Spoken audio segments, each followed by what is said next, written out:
Assalamualaikum warahmatullahi wabarakatuh. Saya Andika yang pertama akan presentasikan materi suku bunga. Ada beberapa pengertian suku bunga menurut para ahli.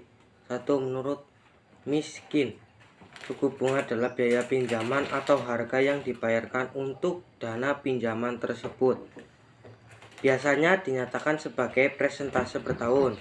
Dua, menurut Brigham, suku bunga adalah harga yang harus dibayar atas modal pinjaman, dividen, serta keuntungan modal yang merupakan hasil dari modal ekuitas. Yang ketiga, menurut Sunaria, suku bunga adalah harga dari pinjaman. Suku bunga dinyatakan sebagai persentase uang pokok per unit. Bunga merupakan suatu ukuran harga sumber daya yang digunakan oleh debitur yang harus dibayarkan kepada kreditur. Selanjutnya ada jenis-jenis suku bunga. Menurut Novianto, berdasarkan bentuknya suku bunga dibagi menjadi dua jenis, yaitu satu, suku bunga nominal. Suku bunga nominal adalah suku bunga dalam nilai uang. Suku bunga ini merupakan nilai yang dapat dibaca secara umum. Suku bunga ini menunjukkan sejumlah rupiah untuk setiap satu rupiah yang diinvestasikan.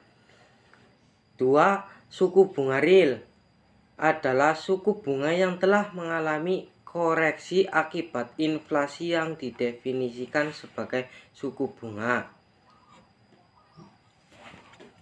Selanjutnya, menurut Ismail, berdasarkan sifatnya suku bunga dibagi menjadi dua jenis, yaitu satu, bunga simpanan, merupakan tingkat harga tertentu yang dibayarkan oleh bank kepada nasabah atas simpanan yang dilakukannya. Bunga simpanan ini diberikan oleh bank untuk memberikan rangsangan kepada nasabah penyimpan dana agar menempatkan dananya di bank. Yang kedua, bunga pinjaman atau bunga kredit, merupakan harga tertentu yang harus dibayar oleh nasabah kepada bank atas pinjaman yang diperolehnya. Bagi bank, bunga pinjaman merupakan harga jual yang dibebankan kepada nasabah yang membutuhkan dana. Selanjutnya ada fungsi suku bunga. Suku bunga memberikan sebuah keuntungan dari sejumlah uang yang dipinjamkan kepada pihak lain atas dasar perhitungan waktu dan nilai ekonomis. Tinggi rendahnya keuntungan ditentukan oleh tinggi rendahnya suku bunga. Adapun fungsi suku bunga dalam perekonomian adalah sebagai berikut. 1. Membantu mengalirnya tabungan berjalan ke arah investasi guna mendukung pertumbuhan.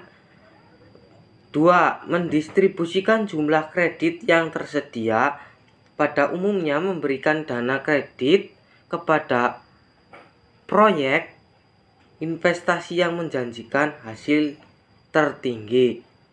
Yang terakhir, menyimbangkan sejumlah uang berdasarkan dengan permintaan akan uang dari suatu negara. Sedangkan menurut Sunaria, tingkat bunga pada suatu perekonomian memiliki fungsi sebagai berikut. 1. Sebagai daya tarik investor untuk menginvestasikan dananya. 2. Tingkat bunga dapat digunakan sebagai alat kontrol bagi pemerintah terhadap dana langsung atau investasi pada sektor-sektor ekonomi. Yang ketiga, tingkat suku bunga dapat digunakan sebagai alat moneter dalam rangka mengendalikan penawaran dan permintaan uang yang beredar dalam suatu perekonomian. 4. Pemerintah dapat memanipulasi tingkat suku bunga untuk meningkatkan produksi. Sebagai akibatnya, tingkat suku bunga dapat digunakan untuk mengontrol tingkat inflasi. Sekian presentasi dari saya. Mohon maaf bila banyak kesalahan ataupun tutur kata. Wabillahi taufiq wal hidayah. Wassalamualaikum warahmatullahi wabarakatuh.